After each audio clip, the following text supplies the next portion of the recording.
Hey, what's going on, everybody? This is Mark from Solo Games, and today I have a very special interview with Citsacras, Roger, here at a very special location.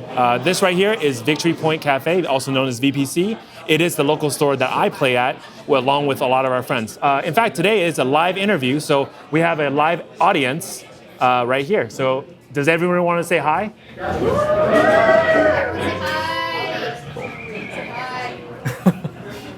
Yep. Just a quick reminder before we start the interview, Victory Point Cafe is one of the LGSs here locally at downtown Berkeley in California. It is pretty cool. So if you have a chance to play, we do host Grand Archive tournaments here every 2 weeks. So go ahead and join us here whenever you have a chance. Our calendars are on the website. All right, so joining me here today is Roger, who is my special guest. Roger, why don't you go ahead and introduce yourself to everybody on the audience? Yeah, definitely. So, hello everyone. My name is Roger Chen, also known as Citsacras online on the Discord. See me both ways. I am actually a Bay Area native myself. I've been here since I was about 5 over in the East Bay, and so very familiar with Berkeley, but first time at Victory Point, first time meeting everyone here, and it's an amazing event. So thank you for inviting me out for, also locals as well as for this interview. So I'm really excited about this. Yeah, with so many people joining us today, like 16 to 18 people. If Sean actually played today, it would be actually, I think, full 18 house. or so. Yeah, full house. So can you tell us a little bit about what you do at Weebs? Yeah, definitely. So my specific role at Weebs with a Short is Director of Operations. Now, I know it's a fairly vague title, and as all startups go, everyone has a little bit of hands and everything. But for me specifically, I handle a lot of the post-creative side. So once our game designer and art director finish with all of the beautiful card art and designs that they've published, it comes to me and I handle production, manufacturing, QA, delivery, logistics, sales, and then a lot of our internal company side as well, our accounting, our finances, our projections. And so all of the nitty-gritty business end is my responsibility. Lots of hats, but what I'm hearing is that you're the person responsible for all these cards getting into our hands, basically. Exactly. Yeah, nice. Before we start, what is your favorite champion? So is this now or future? You can use future if you want to tell us about some stuff we don't know about. I think for right now, it's definitely Lorraine. And I know it's not a controversial choice, but the reasoning here is actually because I did the story writing for Lorraine 1 on the website. And so there are a couple lore articles. I know we haven't updated them in quite a while just because we've been so busy. Right. But a lot of the development about hey, what kind of character do we want Lorraine to be? What's kind of her mindset? What's her journey through Cambria and through the story? It was a lot developed by me. And so I do eventually want to go back and kind of flesh that out, but definitely why she's kind of a soft spot for me as far as champions go. Got it. So I read some of your profile and your background. I noticed that you weren't always a member of the dev team at Weebs. So at some point you were a backer in the beginning, is that right? Yeah, so I'm actually the most recent member to join the team about a year ago. And so when the campaign launched December of 2021, I was actually a backer online. And I saw the campaign, played the game, met the dev team, and I was like, okay, I think there's something magical here. Yeah. And eventually got to the point where I was like, I do want to join and help them get across the finish line. And so ultimately that's when I came on about last year to really help with the more business end, more kind of production end. And at some point, you probably, as you're part of the whole process, you knew Grand Archive had it. Was there a point where you felt like it tipped over from we're trying this thing, we're a startup, maybe players will like us, to this is it, this is the thing? To be honest, I think that point was actually fairly recent, maybe about a month, 2 months ago, because we had, delivered Kickstarter, and even then, I think a couple aspects I was still personally a little shaky on. There were a lot of production and quality things I wanted to fix still, and then we got to Alter, we had some scuffs with delivery, and eventually we got there, but I think at that point I was still are we there yet? What counts as, officially making it? And even still now, I have a lot of reservations and anxieties about the future, but coming out to locals here today, going to other events like Vegas last week, and just seeing the players enjoying the game, people excited about different strategies, excited about FTC. Yeah. I think now it's really starting to hit of we've actually done something really special here. Yeah, that's really great because one of my mentors that I really follow, he tells me this thing. He says, if you're not worried, you should worry. But if you're worrying, you have nothing to worry about. So I really appreciate that part of it because it makes me feel really good that somebody like you is at the helm, making sure all these things are at the highest quality and always constantly improving. Yeah. Tell me a little bit about like working at Weebs. What is it like? What is the rest of the team like? Yeah, so Weebs is a fairly small team. I think we're still 6 people. Oh. 5 of us are full-time, 1 is part-time. And so even within that realm, across all of the responsibilities of making a card game, like we have a dedicated game designer, a dedicated art director, and playtester. And so a lot of our work does end up being pretty solo. A lot of it is still very startup-y, and we have to figure out exactly what do we need to get done. I'm half the time in the factory figuring out, what is it that we need to do, and the rest of my team is still in the US. Right. And so a lot of decisions come down to like being there in the moment, reviewing with the team, talking about like, hey, what's the finish we want on our cards? How do we want to do this certain foiling? What do we want to try in the future? Yeah. So a lot of it is fairly touch and go. A little combination of like, what we've learned from the past couple production runs, but still looking forward of like, what do we think is cool? What would we think our audience would be very receptive to? Right. It's still pretty, not nebulous, but we still, I feel like, are taking risks in how we're approaching it in a good way. We want to push the envelope of what we're doing individually, but also still, like, we're not set. Yeah. We haven't figured out exactly what the smoothest plan is going forward for every single thing.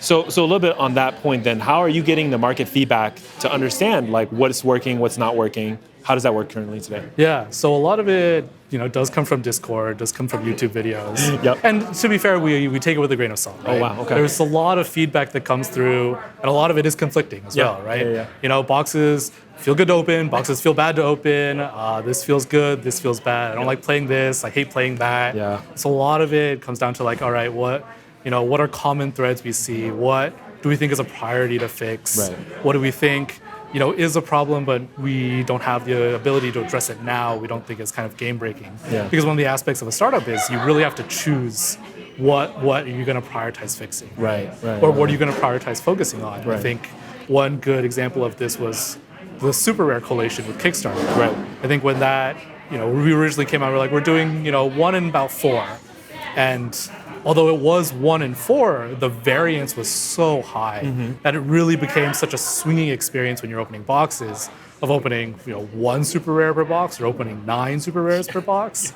And I'm sure you guys saw here with the Kickstarter boxes. Yeah. And so that was one of the things like, we need to dial this in, because as fun as it is opening like 9 to 12, opening 1 to 2 is a really poor experience.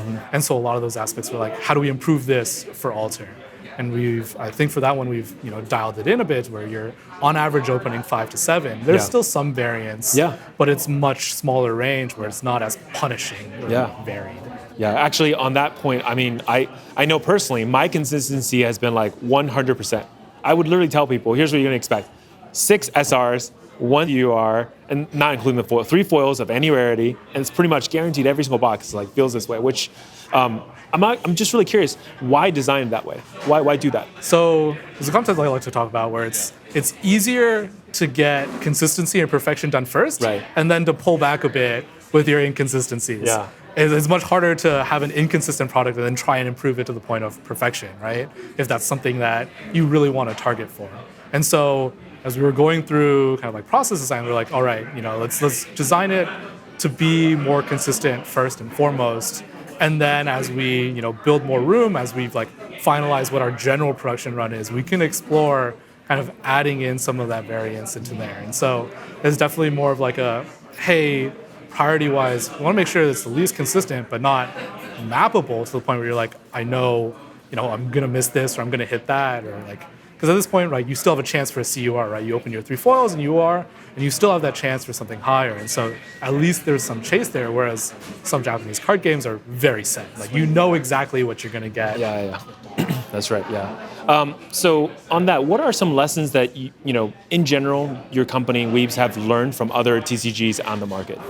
I think there's 2 big points, and it's less about any specific TCG, but maybe more about the Western and Eastern philosophies. Sure, yeah. I think what Eastern games have done really well is kind of like their high-end chase cards, right? Oh, yeah. Talk about like Wheatcross and then Weiss with like their signature rares, with the textures and the gold stamping and the foiling treatments. They're amazing. They're beautiful set pieces, and it really makes the anime style pop out. Right. Whereas, for Magic and Flesh and Blood, the rarity, at least, over the last previous years, were just like, you have a foil mythic rare, which, You get a mythic, you get foil. Yep. Maybe it's playable and you're excited. Yeah. But the visual distinction isn't really as there. You're like, Right. is this the chase? Like, am I excited about Got this? it. Yeah. You know, if you play it, you're like, foil Ragavan. This is it. Right, this is it. But Yeah. if you're opening for the first time, you're like, Is it good? this is cool. It's one cost monkey, I guess. Yeah. And so I think that's one aspect of Eastern design we were really excited to incorporate in. And then from a Western standpoint, I think the gameplay was the biggest focus. Definitely with Magic and Flesh and Blood, you have this focus on a wide, expansive card pool, different strategies, draftable and sealed experiences, whereas Japan tends to focus on very not linear, but very specific strategies per set, right? You only really explore one or two options, and it's either supported or not supported within this design. Okay. And so from that aspect, we really wanted to make sure that we have a varied level of deck building. You can choose your 3 elements, you can choose a class, and that intertwines with multiple different variables. Like you saw today, people are playing everything across the board. Yeah. There's like at least, I think 7 or 8 different viable decks. In fact, I think like top 3 are all over the place, right? There's nothing, Even now, like when people are saying meta stale, whatever, it's not. There's still new things yet to be discovered. Yeah, it's really cool. What about lessons learned from Dawn of Ash and maybe even FTC, since that's kind of like in the rearview mirror now-ish, right? Yeah. Obviously, the design aspect of it, not the fact that it's not released yet, so. Yeah, so at least from my standpoint, the lessons learned there are mainly about the box opening experience. I think there was a lot of good feedback from Kickstarter where the super rare variability was inconsistent, but also the foil was a little inconsistent as well. Sure. In where you could open 3 common foils or duplicate foils, and that was a relatively poor box opening experience. And so that was one aspect that I specifically wanted to tackle, where we varied it to the point where you were very unlikely to actually pull a duplicate within one box. Wow. And you were, I believe, it was impossible to pull 3 commons in a box. Okay. And I don't think anyone's really kind of like mentioned it or looked at that explicitly, but that was one aspect we took in as feedback of like, this is one way to really improve the box opening experience is like, we don't want pure randomness, right? Yes. It's a funny way in where people say, I want every chance to open anything. But realistically, from a human psychological standpoint, that's a really poor experience to have true random. Yep. And so you want it to be within a controlled set of like, the high end maybe isn't too high. You have someone pulling 3 GCRs in one box because as great it is for them, someone watching that or someone else knowing that now is like, well, those so many less chances for me to pull. Is there a mapping error? Is there something else going on? But also you don't want someone pulling like 3 common like flutes, and you're like, oh, well, this sucks, right? This is the worst. Okay, all right. Yeah, or pull like a bunch of refurb, then you're like, you're in the money. Then, right? Okay. So when I first saw this game, actually, a friend of mine, Sean, showed me this game at MXP Oakland. And when I first saw it, I immediately had 2 issues with it, right? So I want to kind of ask you, because I'm curious about it. So number 1 is like the anime art style. I think it's polarizing in the sense that I think there's actually a lot of players who are totally down with a Western card game, Western design card game, that would be kind of polarized by the fact that it's an anime card style. What do you think about that for Grand Archive? Why did you guys make this decision for this art style versus anything else? So to talk back to the point about a couple years ago, during COVID, there was more market opportunity, right? Card games were growing in popularity, both as collectibles and playables with Flesh and Blood, MetaZoo, even Magic. And anime was also growing in the West, right? Attack on Titan took off. There's a lot of huge IPs that suddenly grew very popular. And so it was more around like, if we wanted to, bring a product to market, what is there that hasn't really been covered or doesn't exist currently in this market? And we're like, why don't we take, the Eastern aesthetic, which is growing more popular, and the Western game design, and fuse that and see if, the market would be receptive to this product. And that's why we launched the Kickstarter. And so the other reason is that we were all big Weebs, right? That's the name of the company, which is something we want to talk about in the future. But we really wanted to explore what an anime product could be. And in the sense of like in the future, we want to make sure that we can make anime a little more mainstream, a little more approachable. And this is our take at bringing that to market of like how card games are popular. What if we take that, add some of like what our interpretation of anime is, and see if that can help readjust what the perception or maybe misperception of anime is from a more casual audience standpoint. Does it also open up more possibility for collaborations and things like that in the future as well? Is that something that's maybe Weebs is thinking about in general? Yeah, definitely. I think there's a lot of anime subculture that is very prevalent on like the online space. Yep. We've talked a lot about VTubers, anime IPs that are very, very popular that don't work maybe as well in kind of like a more Western game design. Right. I think the example of like, Magic and Lord of the Rings is perfect synergy right now. Magic and Transformers, Magic and Doctor Who. There have been some more misses than others that have been a little harder to integrate. And so we designed the lore, at least with Grand Archive, to at least be able to integrate well enough with other IPs if we wanted to explore that route. Yeah. I noticed also it's anime with like Arthurian legends. Why Arthurian legend versus like a whole new, space? So that is another thing of, bringing a original IP to market, is that if something is too new, it's really hard to fully engage with it, right? Got it. You need at least some semblance of familiarity, and so Arthurian legend provides a really good foundation. To be candid, a lot of the team is also big Fate fans, right? And so there's integration of like, this is our interpretation of Arthur, of Merlin, how can we explore these? Right. And it also provides a grasping point for people that are fans of Fate, fans of more of this fantasy anime style to like cook into the game. Whereas if we had done something a little more obscure like cyberpunk anime, that's a little harder to digest for the general audience. And it can be on the roadmap for us to explore in the future, but right now it's more about market integration and kind of like broad appeal. Yeah, it makes sense. So second problem I had was the name, right? So Weebs is the short. When I saw the game and I played my first game, I was like, this game is killing it. Like game one, I knew this game had a lot going for it, but then I was thinking, okay, so I'm thinking 10 years down the line, right?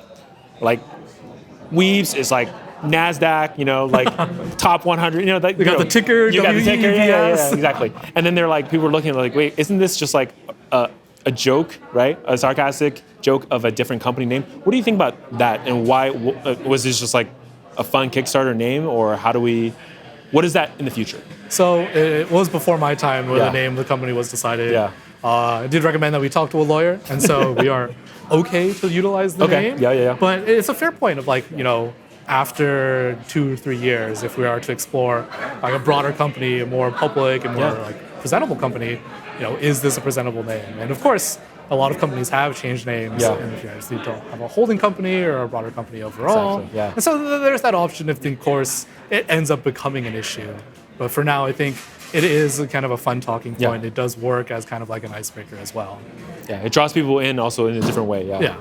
I personal recommendation, I do think Grand Archive is a great name. If you can get that name, I'd be fine. I think everybody else would be fine with it too. So I mean, that's the thing. Like it's all over your products, right? Grand Archive. So I think some people who may not even know, they might think your company name is Grand Archive. Of course. Yeah. So. So we talked a little bit about variance, right? And this is the thing with Magic, but Magic nowadays are pushing super hard on the variance rate. Now, I think they're getting a lot of things wrong, which is they're making everything special, so nothing really is special anymore. How does GA think about that, and how does the variance increasing and the number of variants that's in GA work in the future? Yeah, so it's definitely something challenging that kind of like the broad market is like coming to terms with Magic, right? Like it's very hard to, as someone that's like, as a store or someone that's a collector, to open a set and be like, okay, I have, my regular, I have my rainbow foil, I have my borderless regular, borderless rainbow foil, borderless special treatment, borderless alt art. And so even me, when I've opened some Magic product, I'm getting a little confused. And for us as a small company, one, it's just not feasible for us to print that many variants. It's like not financially expected. It's hard to like, build that into a collaboration strategy. But B, I think it's really hard to collect what you like and collect out of a set. And maybe it goes both ways, right?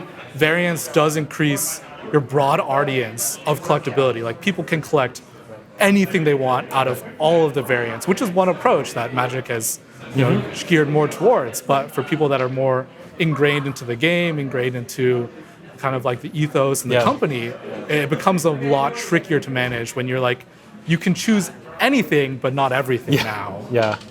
And so for us, we really want to make sure that it's narrow, right? The focus is always going to be on, we have our base card, we have our foil version, and then maybe we have a max rarity SP of it. And between those three, I think it just strikes kind of a perfect balance that we want to keep forward.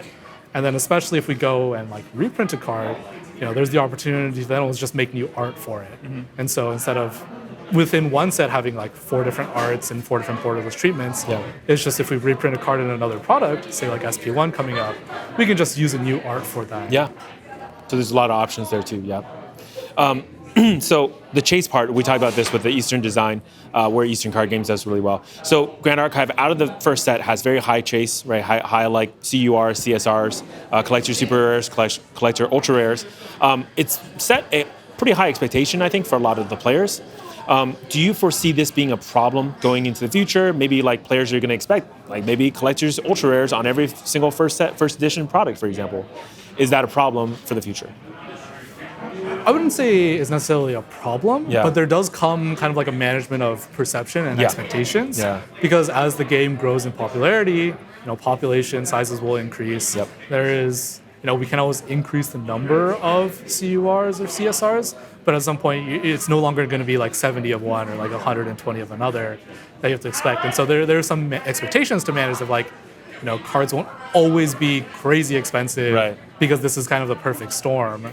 So if cards drop to like $500 instead of $1,000, I think that's something that's going to be interesting to manage with players. To be like, it's not that the game is tanking, losing value. It's just the natural market kind of like settling in. And we are seeing that with some CSRs dropping in value, whereas on launch it was like $1,000, $2,000. Right. Yeah. I kind of have faith that you guys are going to control this pretty well. Honestly, and it's one of those problems maybe you don't need to solve right now because we'll see what the market does and see how it reacts, and then you can adjust as you go. Yeah, and one of the aspects with the changing box structure of FTC to being 18 a case with one guaranteed at a minimum CSR is to actually even out the value for stores and for larger players that are opening mass boxes. Whereas with Alter, you could go 60 boxes without seeing a CSR, and that really destroys kind of like the EV of your opening experience.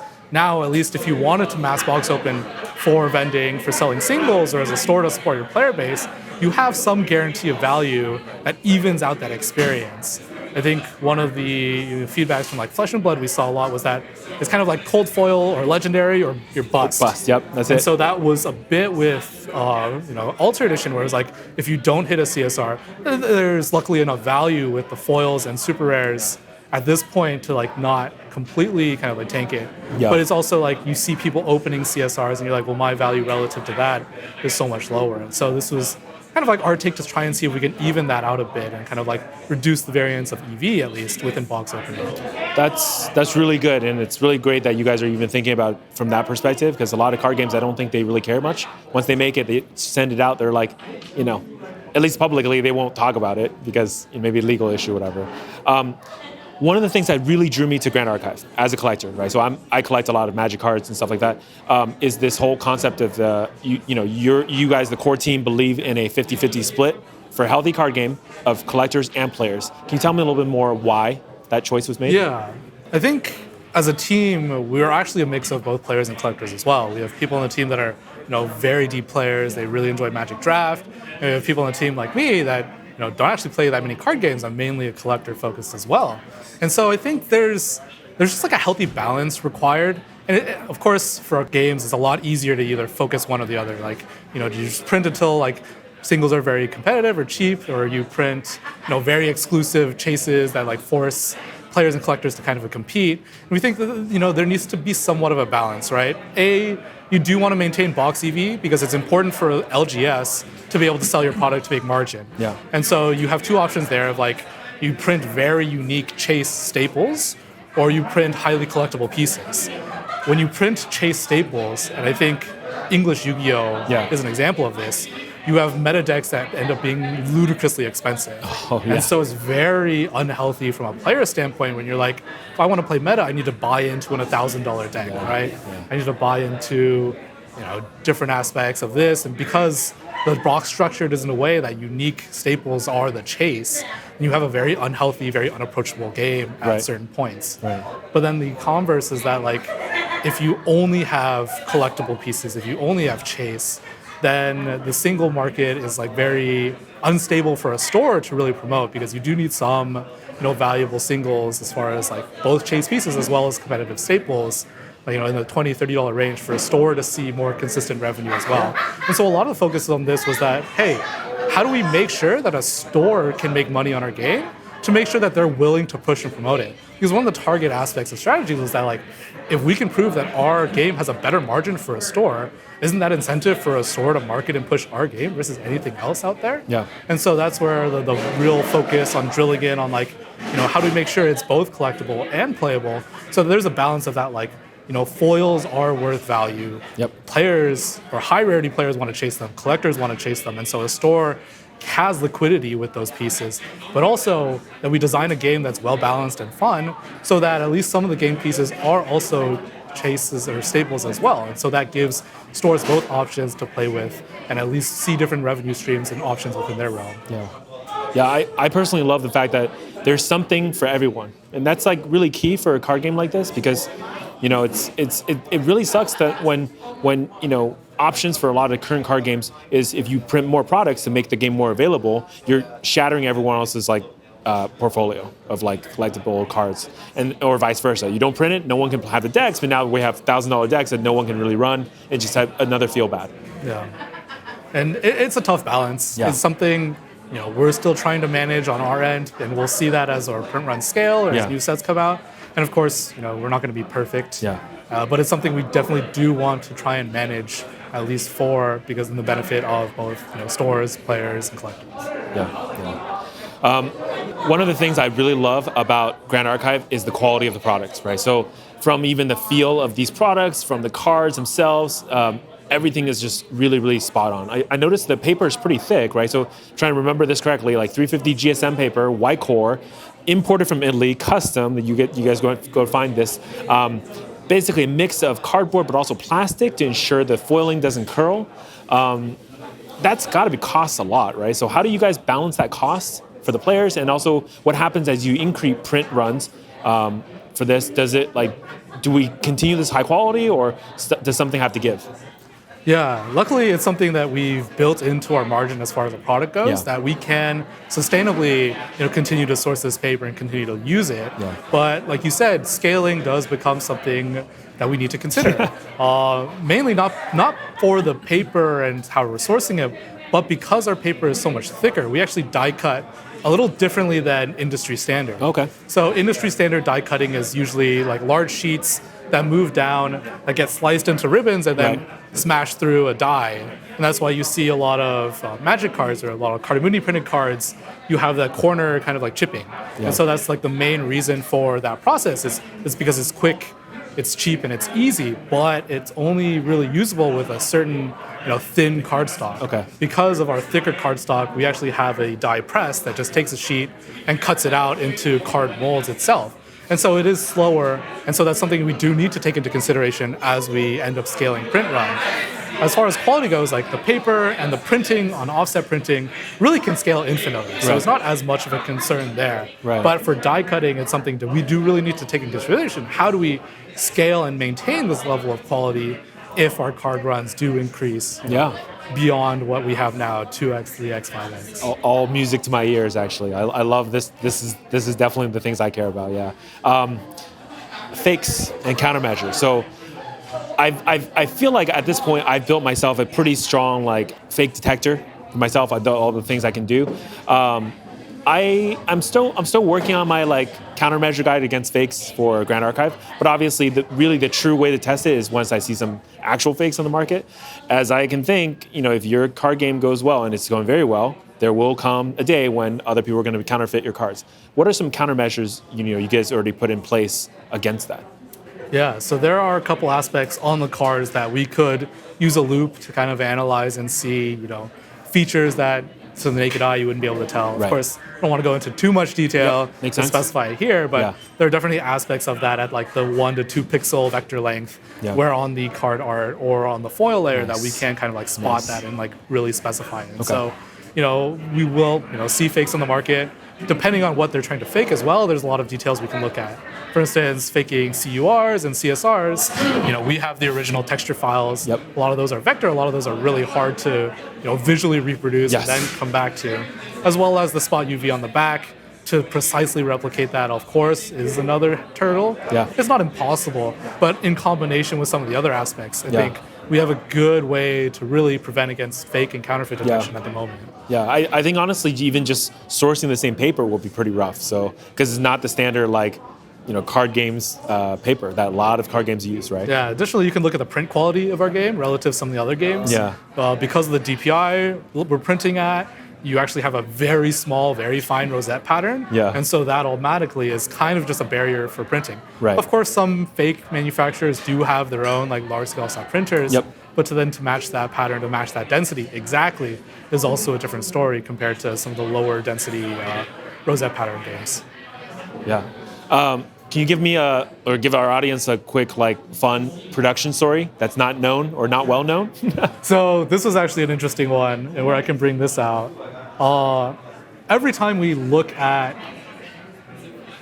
a new batch of CSRs, you show the audience. So this is the Lunette CSR. And when I'm reviewing in the factory, we always kind of take a look, and they're like, "Hey, which one do you think looks the best? Which one do you think looks the worst?" And so when we first printed this card, I was actually really disappointed because I was like, I think it is not quite there. And the main issue was when we just printed the CMYK on the foil, we didn't have the spot UV pattern or the texture on it. And so this entire dragon was very bright, full foil. And I was like, the balance of this card is actually off. It feels like there's just too much foil and not enough focus on Lunette or on the character. And it's really disappointing to kind of see that. Right. And we talked about it. We were like, how do we want to fix it? Is this an issue now? And eventually we were like, let's finish the printing process. Let's gold stamp it. We'll print the UV on it. And when we actually had fully printed it, I went, oh my God, it's totally perfect. Different. It's completely different. Right. We're totally surprised of how the dragon scaling and texture on the ice really fills out the card image on itself, and it's now become one of my favorite CSRs. Wow. Okay. And so it's a lot of these intricate details where we can do as much in design, but we also have to kind of predict how does it look like when it's a finished product? How does it look like when it's printed? Yeah. And there's so many small stories and aspects like that have really come up during the production process because there's not everyone really goes through the process of printing and manufacturing a card game, and so being able to see internally how that came out, I think was really rewarding, also really relieving to make sure it comes out well. Yeah, wow, I'm looking at it now in person. This thing looks amazing. It's just the way that it's being highlighted. There's a dragon that you may not be able to tell, but the way it's being highlighted it's subtle, but it's definitely there, and I can see where if that was too shiny, it would overpower the card itself. Yeah, so try to give a little angle on here. It's hard to see it. Not my card. I can show you guys on my channel, at a close-up or anything, something. Yeah. So talking about foils, right? So how are foils usually designed? Do the artists get involved? Because I noticed, the foils inside Grand Archive are very unique in that I definitely see effort put in to highlight certain aspects of the card. It's not just a shiny layer above the card, right? Yeah, and so that was one aspect also that between kind of Eastern and Western games, Magic especially has just a foil rainbow layer, right? And some other games do the same, but other games have focused on we want to outline certain features, or we want to vary the density or the white layer specifically to control for that. And so that was one of the aspects we really wanted to involve in our game, because it's one way to make the cards and the characters stand out, especially with the anime art style. And so the artist doesn't necessarily directly involve themselves with the foiling of it, but we utilize a lot of the PSDs and the layering within the art files. And we have a separate designer who then takes aspects of it to then generate a foil layer for the card. So aspects of the eyes will set at a different white layer opacity, then the background will set at a different opacity, certain aspects of the clothes, certain features, etc. And then on top of that, when you get into design with spot UV, spot with texture, that is all intentionally designed around the card art itself as well. And that's the thing. I think a lot of players, right? They enjoy the card. They think it looks good, but to quantify what that good looks like, it's almost like this layers of design that goes in that collapses down into the single card, right? Just almost all the effort of different layers of foiling you guys are basically putting on the card with the spot UV finish, the texturization layer, the actual foiling layer. Yeah, it's the gold stamping layer. Yeah, it's pretty insane. So one thing I really like about Magic, I don't really see this often in other card games, is the set symbol. because the set symbol is really cool because it tells you what set it's from. It also gives you an indicator of rarity, which it's very visual. It's very easy to tell. I didn't notice anything like that. I mean, other than the small lettering and coloring on the bottom.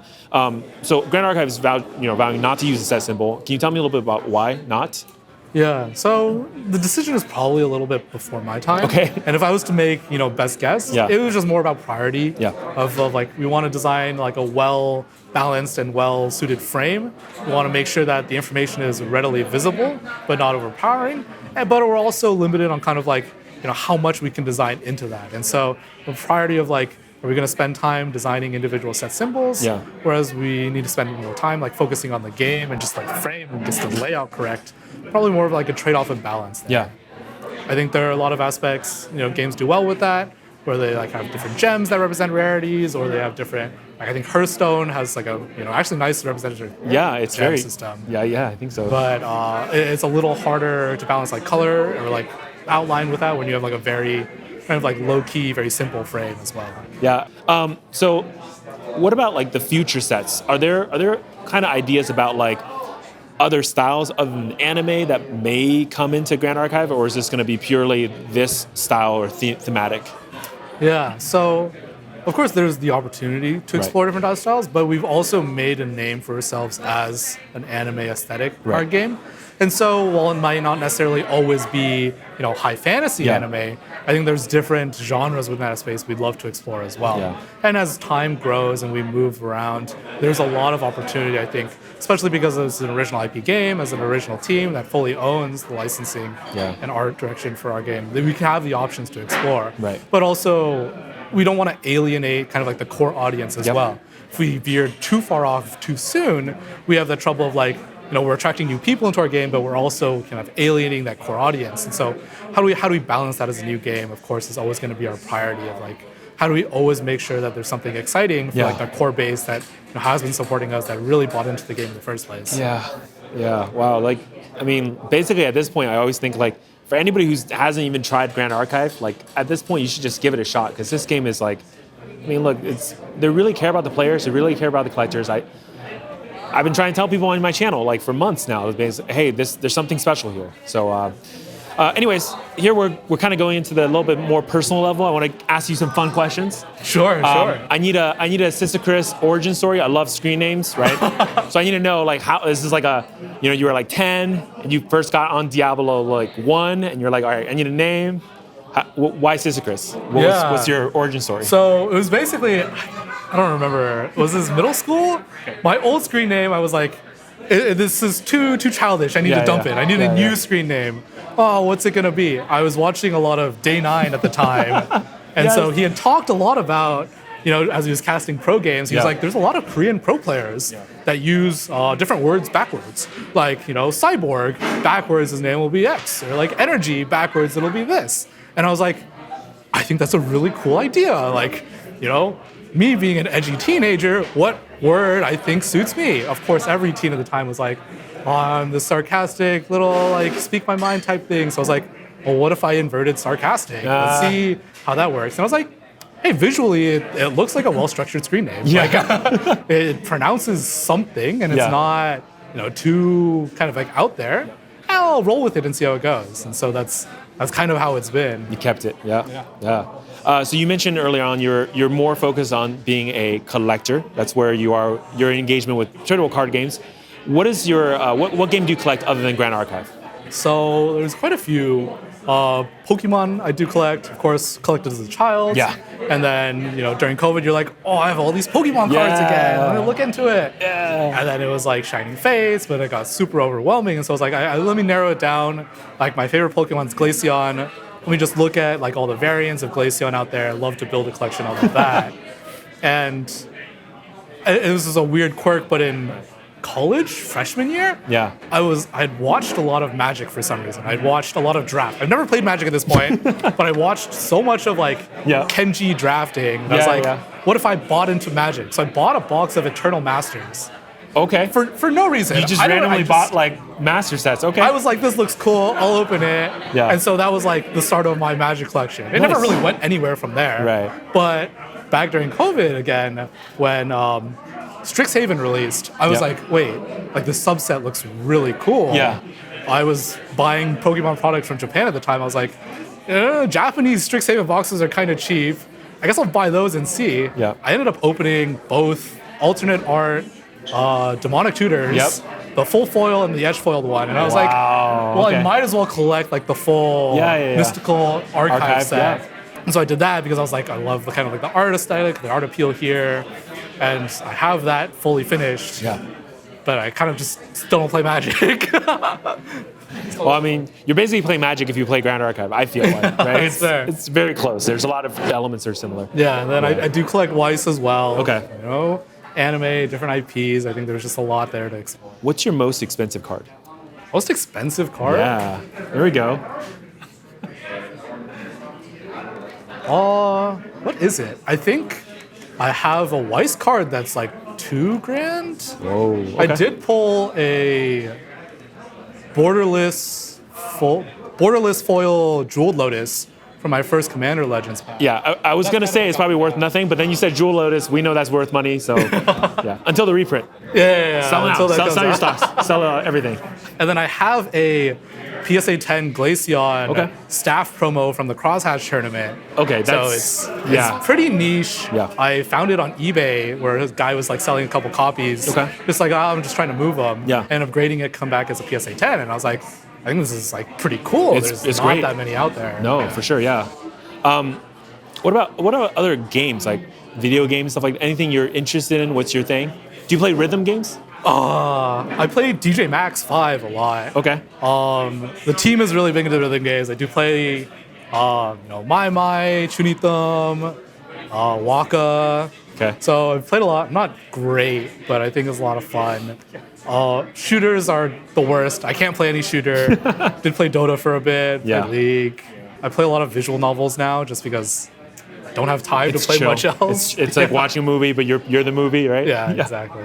Yeah. I know since you said earlier you're a backer, did you open your Kickstarter kit yet? I know you're waiting until you get back. Opened none of them. I think it's been I think going through the production of making the kits has really, not soured, but I've like had no desire to now open my Kickstarter product. Yeah. I'm like, I've seen so many of this during QA, during testing. There are so many aspects I actively dislike and like tried to improve on. And so just like looking back is kind of like, oh, here was that mistake, here was that issue. We've improved upon this, but it doesn't make me appreciate this or enjoy opening it that much more at the moment. Well, I really appreciate your standards for quality. It's the things you're saying. Like, I already think and honestly, as your first rendition, like as your company's first rendition of a card game, it's very high quality. I know a lot of people talk about like misprints and all that stuff. I've not seen one. And at this point, if somebody has a misprint, I will pay for it because I know those are expensive. Because there's like one of 10,000, 20,000, right? That's probably higher or lower proper report than a CUR.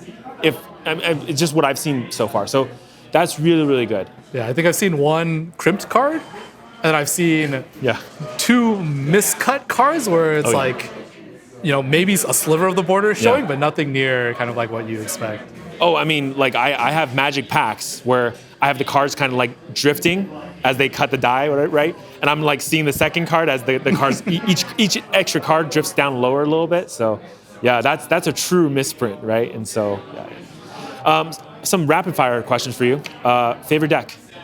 So you're not supposed to think about this. It's just like I played Fire Lorraine with no level 3. It's just pure 2, pure aggro. Okay. That's what I first played with the game. Yeah. Favorite card? First edition Flame Lash Subduer. That's right. Best art. Favorite foil? Well, first edition Flame Lash Subduer. It's still the same? Well, okay. I guess foil now. Yeah. CURs are included, so you can do CSSR, CUR.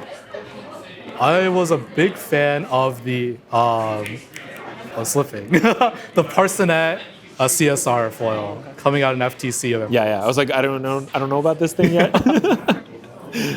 Favorite SIG? Just said Parsonet. Let me think of a second SIG then. Yeah. I mean, there's quite a few really cool ones that I've seen as well, and I think from the story Lunette, the CSR, they're just such an interesting story, at least for me personally, with the production side, that is definitely makes it more memorable, for sure. Okay, so this part is about the other devs.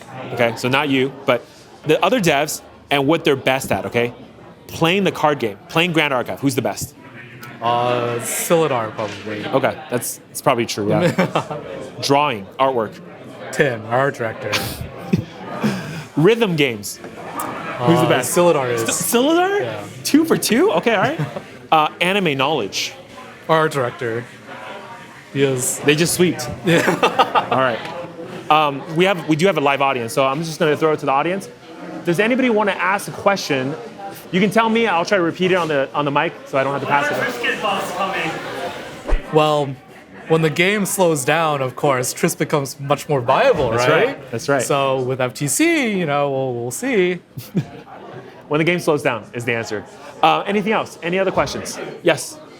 So I heard that you wrote some of the flavor text on the cards. Do you have a favorite piece of flavor text you've written?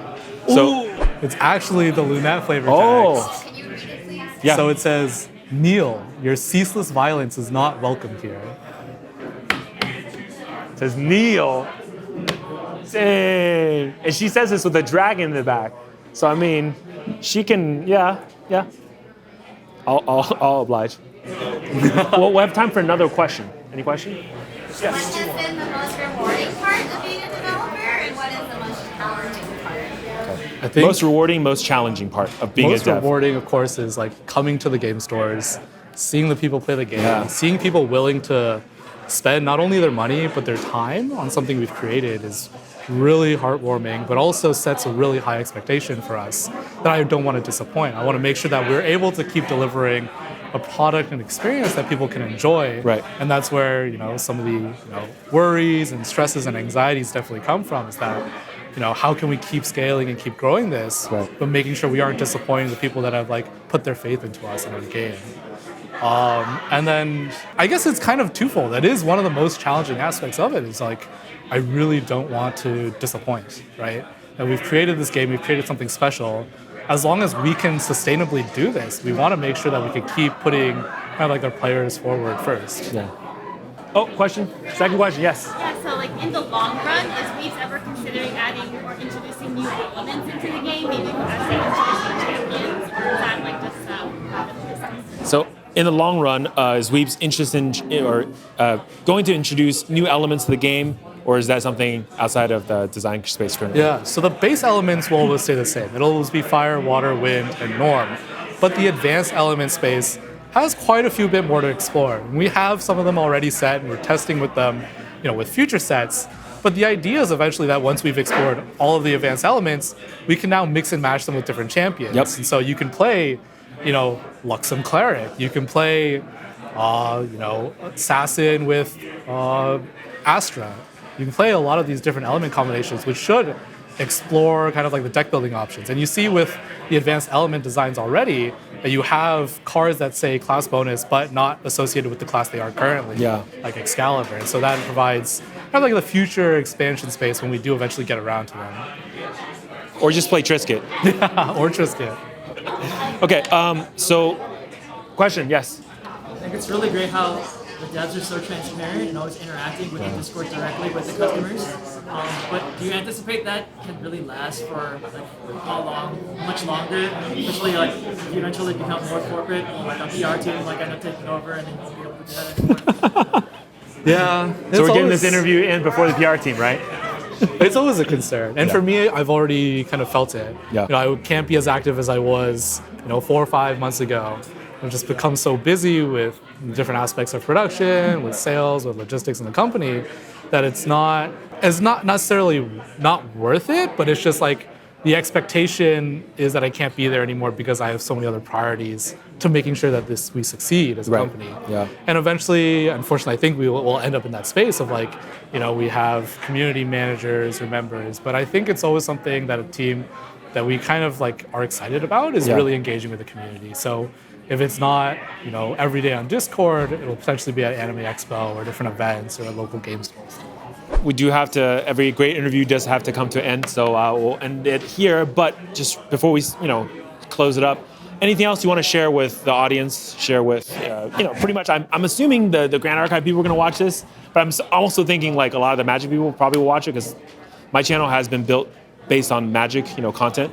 Anything else you want to share? My channel has no filters, by the way. If you have never seen it, yeah. Yeah, I just want to say, thank you so much for taking the time to watch this interview, for really taking the time to, give Grand Archive a chance. If you haven't, please give us a shot. We're not looking to replace anything in the card game space. I think with the last couple of years, we've come to realize the store can support multiple games, and so can a community. It's not something that you need to, main game or main focus anymore, that you can take lulls, play different games. And we've seen so many people come from so many different card game backgrounds, Yu-Gi-Oh!, Vanguard, Magic, Flesh and Blood, that, we're just excited that you're willing to give us a shot, willing to try us out.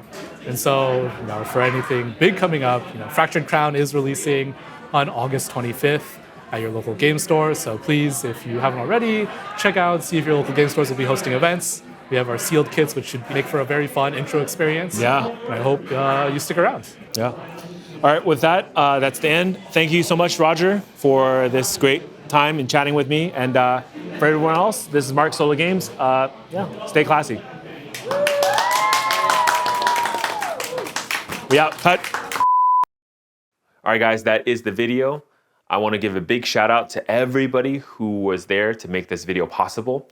So first up, big thank you to Roger Citsacras for showing up to our local event, for hanging out with all of us, telling us cool stories, and of course, answering all of my questions candidly and honestly, and showing us some cool cards and giving us some behind the scenes stories. I really appreciate it, and I think the community appreciates you kind of reaching out to us and just hanging out with us.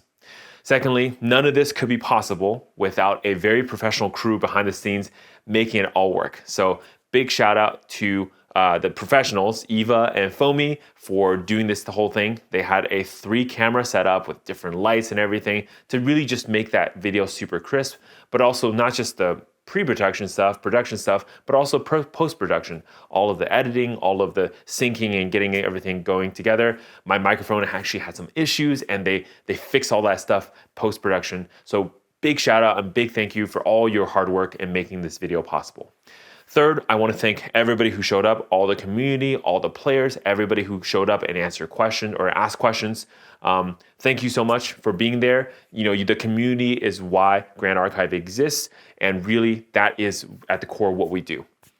Last but not least, I want to give a big shout out to VPC, Victory Point Cafe in Berkeley, California. Thank you so much for allowing us to do the whole filming there, getting table reservations for us so that we have the space and very professional background looking. It just looks so natural and so nice. So thank you so much. None of this could be possible without all of you. Anyways, that's it. I'll see you next time. Mark, Solo Games. Stay classy.